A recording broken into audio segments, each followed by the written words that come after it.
Okay, so this is part 2 of my introduction to making FSS tables. In this video, I'm going to show how to use Photoshop to make a component, the backglass component, the backglass textures for this FSS table. The table we're going to be working on is the Simpsons Pinball Party. First thing you're going to do is you're going to bring in the Stern grill component or graphic from the archive file and import it into Photoshop. It should give you this, and then when you save it, rename it to whatever you want. That's the first part, and from that we now know where to limit how we're going to stretch and scale our backglass graphic. So I have some textures, if I can find them.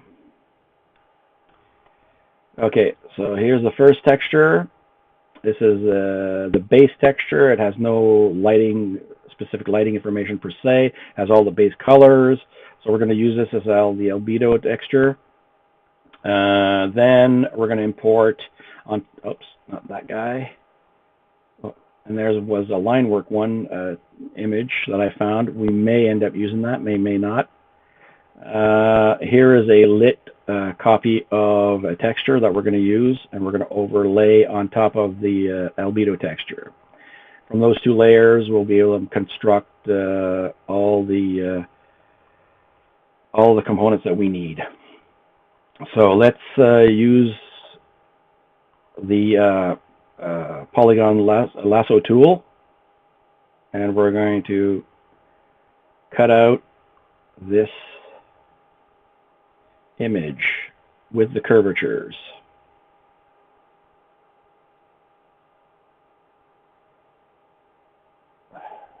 Because we're going to work those out.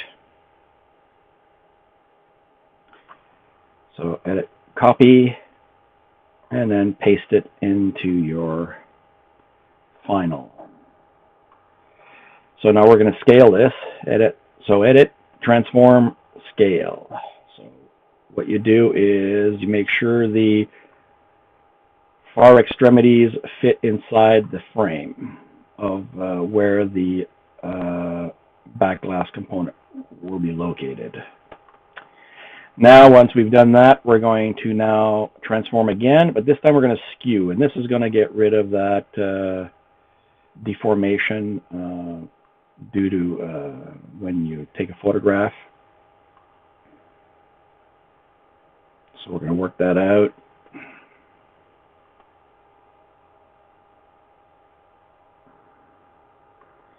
I'm just trying to do this quick and dirty so we can get to, because these video files, they get big fast. So now we have a barreling also occurring. So we'll just apply this, and now we're going to edit, transform, and then warp. So we're going to get rid of these this barreling going on, and maybe use a guide. If you want, you can use a guide so we can know what's straight and what's not. So we'll bring that up, and it's not the dot that goes to the line, it's actually the graphic. So bring it close to the line without exposing what's in behind. So we stretch this back here, like that. Same thing here, make sure there's no checkerboard pattern showing up. And then we're going to do the top. Sometimes it's the side that has the barreling, sometimes it's the top. So we'll work that out and keep these dots lined up as well as you can to the on the line. And this we're going to have to bring it up a little, because I don't want that green. And so there's clearly a tiny curvature occurring here, which means we're going to have to deal with that in the next texture we import. Okay, so that's done. That was easy. There we go. So we have the base texture.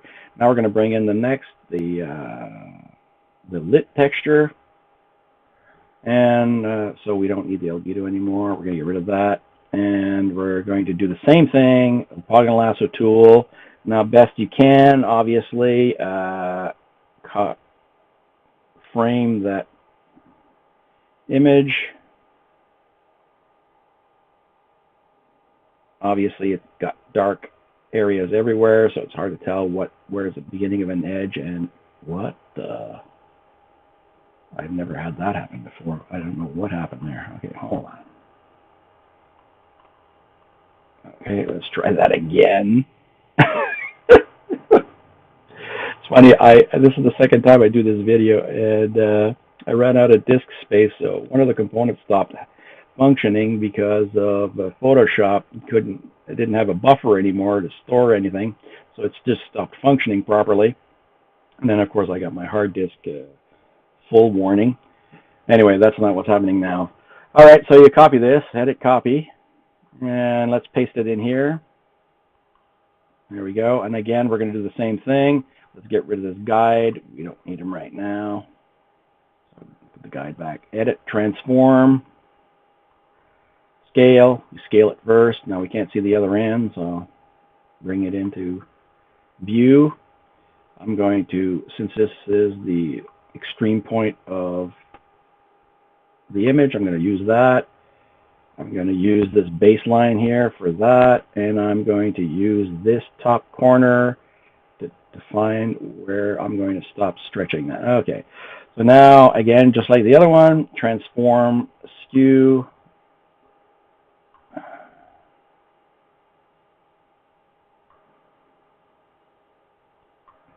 Now, when you skew, obviously, this is a large skew I'm going to do. It's probably going to pull back the other end, and so you have to go back and redo it again until it stops doing that, just for the major part of this. All right, so there we go. Apply. Now, we've got barreling here, but since we're going to use a warp to fix this problem, we're going to go to the next stage right away, which is reduce at least by 50. You can decide whatever you want on the second layer, the highlight layer. So you can either choose to match up. You can see that these graphics are not the same size, but you're just going to line them up. So I'm just going to transform here because you can clearly see that it needs to be scaled a little bit because the two images are not the same size. So bring it as close as we can. Okay, so now we're going to warp up maybe that top corner. Skew that top corner.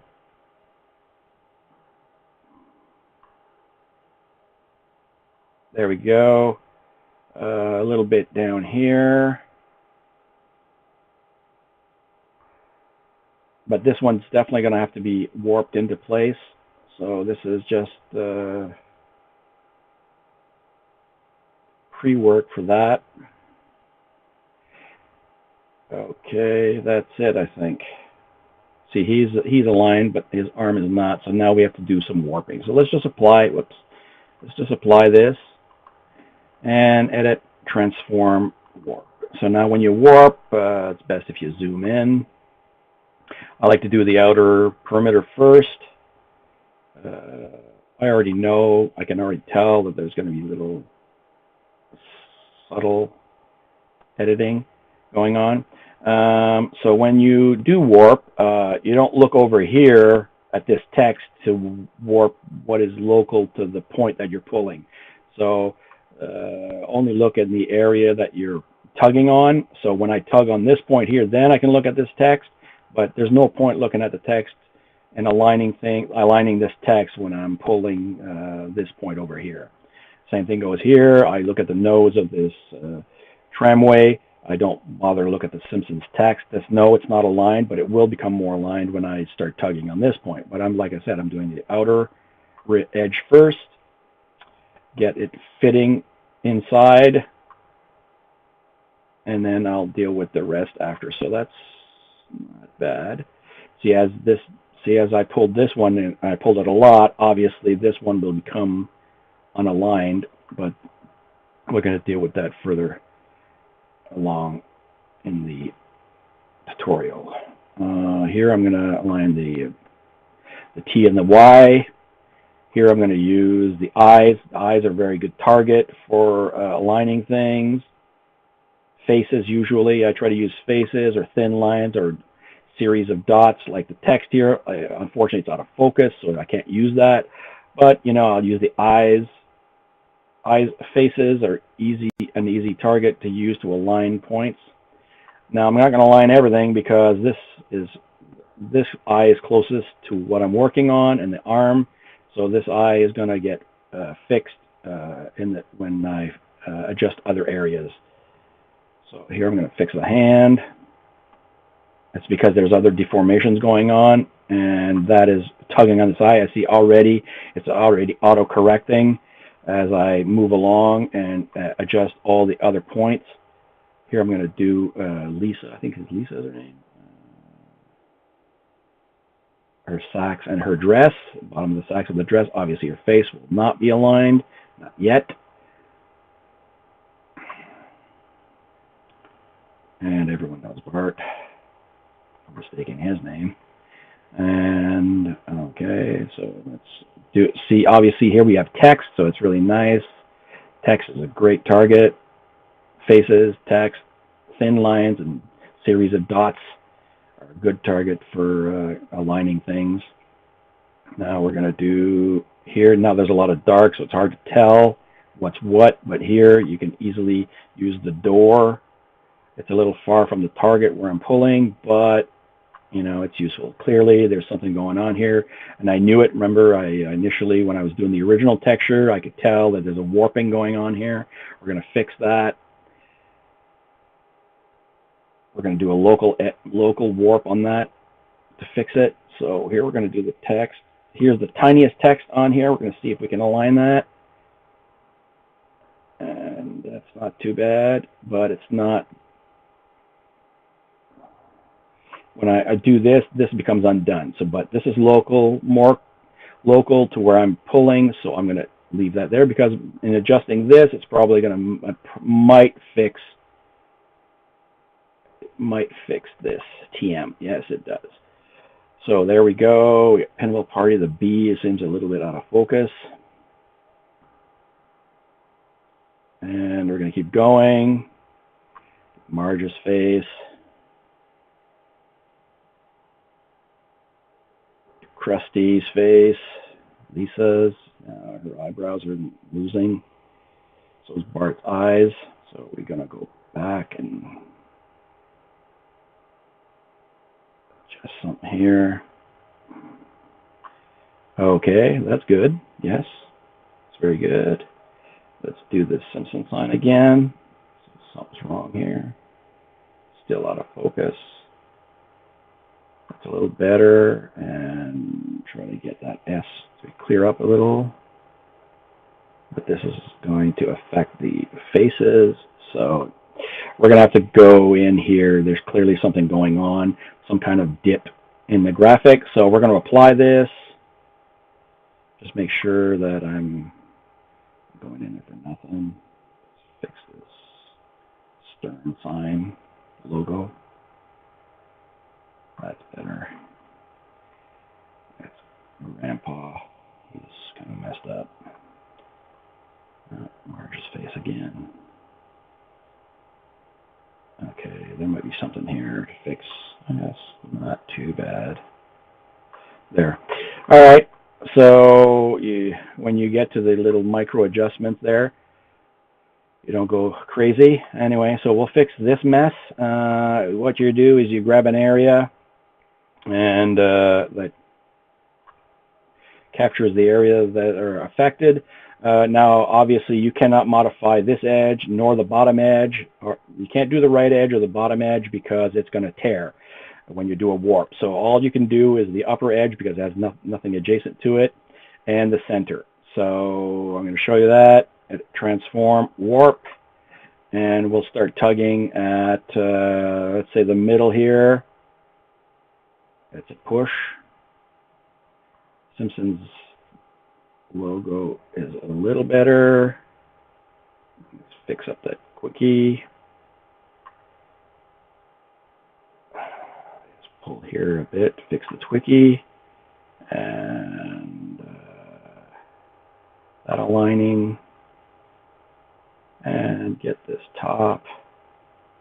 You see this guy, he's a small little detail, easy target for aligning. Boom, there we go. That's good enough. Won't get greedy.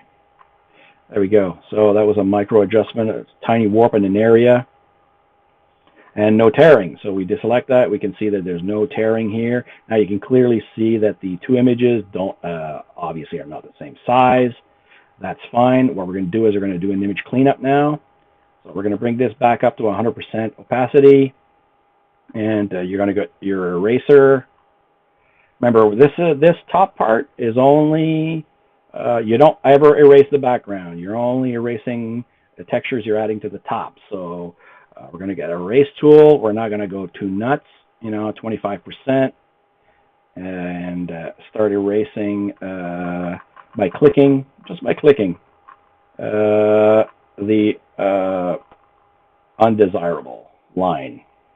You can even stroke like that. You stroke and click. Stroke, click, stroke, click. And remember, this is going to be the highlight for our backglass, so it's not really a big deal because we use both the textures. We just don't want the seam in there. That will definitely show up. And so I'm erasing very gradually, 24% at a time, every stroke. Sort of, plus pressure. Now I do have I have a drawing tablet, but I'm not using it. I'm just using the mouse because most people have a mouse and keyboard. So I'm not going to, well, not cheat, but I mean, I'm not going to use my artist drawing tablet and pen to do this when I know most people who'd be doing this wouldn't have that equipment. So I'm just going to try to keep it on that level. Same playing field, so to speak. And we're going to erase all of this. I have to hurry up because this file must be going to reach the 100 gig soon. Yeah, 100 gig. Just to make a video. And we're going to erase that. And then when we're done this, I'm going to make a mask. And that can be complicated, but the way we're going to do it is we're going to make it the easy way. So you just get rid of that corner. You don't want that. It's undesirable detail. Okay, and then there was the top of that, the box with the key. The key for the back box. We don't really need that detail. Sometimes it's fun when you have the whole thing. You can leave it there and it looks like, a real box block with the key in it. All right, so we're done that. Next step. And I know I'm going fast. I'm sorry about that, but like these files get huge fast. We're going to duplicate this layer. We're going to make our mask. And the reason we're going to make a mask is because we want all of these highlights, but we don't want the dark areas. So I'm going to use the second texture I did, the highlight texture, and I'm going to duplicate that layer like that. And I'm going to erase these, well, hide them, so that I can make this highlight texture. So the first thing I'm going to do is image, adjustment, and I'm going to adjust the vibrance, the exposure. So I'm going to bring that up and see if and this is just a test. I'm just testing whether I can get good high colors and good low colors where I don't want them. This is not too bad. I wouldn't go beyond that. So here's a preview because, and the color, specific color is not relevant. It's that, are we getting a decent amount of high intensity shades? We'll call it that, not color, and low intensity areas. So this dark and this blue, this is all going to turn into black, because now what we're going to do is adjustment, and we're going to convert this to black and white. And so then we can look at what we want, what we don't. See, when I bring this down, it brings her shirt here. to black, but it's actually her shirt is white. So you don't want to get rid of that information. You want to keep that. And her dress, Marge's dress, is getting whiter, so push that up a little. Let's do the reds. Okay, now that's a mistake. So pull it back. That works. But that's too much. There might be a lot of gray in this thing. So let's try the yellow. Oh, yellows are good. Yellow's doing a good job. So we'll drive up the yellow so it brings up a lot of white areas. And let's see, try now with the red. And red. That's not bad. That is not bad at all. So we get a lot of dark areas. We got the light where the light, we know there's light, you know, the sign, the logo, the Pinball party name, and all of the different characters. Let's try the blue here, see what it gives. No, we'll leave the blue where it is. Okay, so that's good enough for now. So now we got that, and now we're just going to try the last little thing, adjustment levels. And we're going to adjust the levels. Now levels is really simple. You push one way, push the other way, it gets lighter, push one way, it gets darker. Or you take the outer edges and you pull them in and they bring in more light, or we enhance the dark areas. And so you look at everything.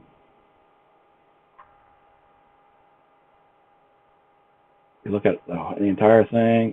We don't have much to do here. It was pretty good on how we approached it.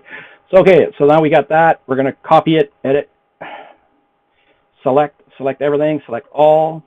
Do not select all. Don't select all layers. Select all, and then edit. And don't copy merge. Obviously, just copy. So now we have a copy of that. Now we're going to apply our mask. We're going to duplicate this layer again. And we're going to show it. And we're going to apply a mask. And to go into the mask, you go into channels. You turn that channel on, so it's the white one, and then you edit and you paste. There you go. And of course, it put it in the wrong place. I'm going to show you a little trick here. So you just undo that, edit undo, because it's not aligned. And so we're going to go back into layers. We're going to go back to this texture, turn this off. And what I'm going to do is I'm going to draw with a brush, tiny little itty bitty little lines here in black. Bang. And it's going to stop doing that. You only need to do about 3, but these don't show up. So there you go. Now we do it again. Select all, edit, copy. So we can turn that off again, that layer. Go back here to our layer we're working on. Turn that back on and edit, paste. Boom. There we go. Now we got our highlight layer. You see how the line work is missing. We're going to have to get that back. And we will, because what we do is we leave that portion really high. And then we drop down the albedo layer. And then this layer up to about 35%, and then this top layer 100%. That means all of this, I'm going to select, deselect.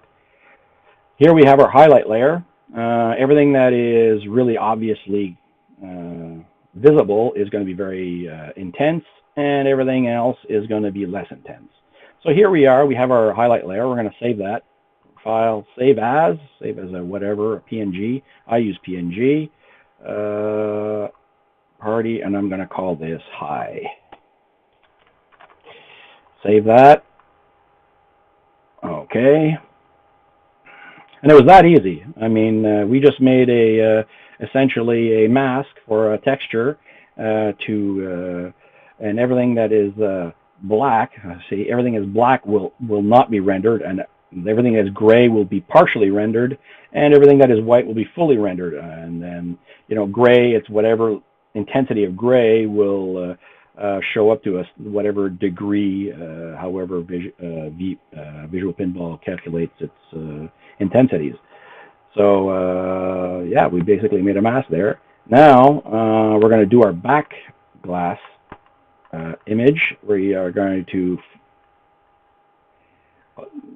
put the opacity of the back glass image to maximum.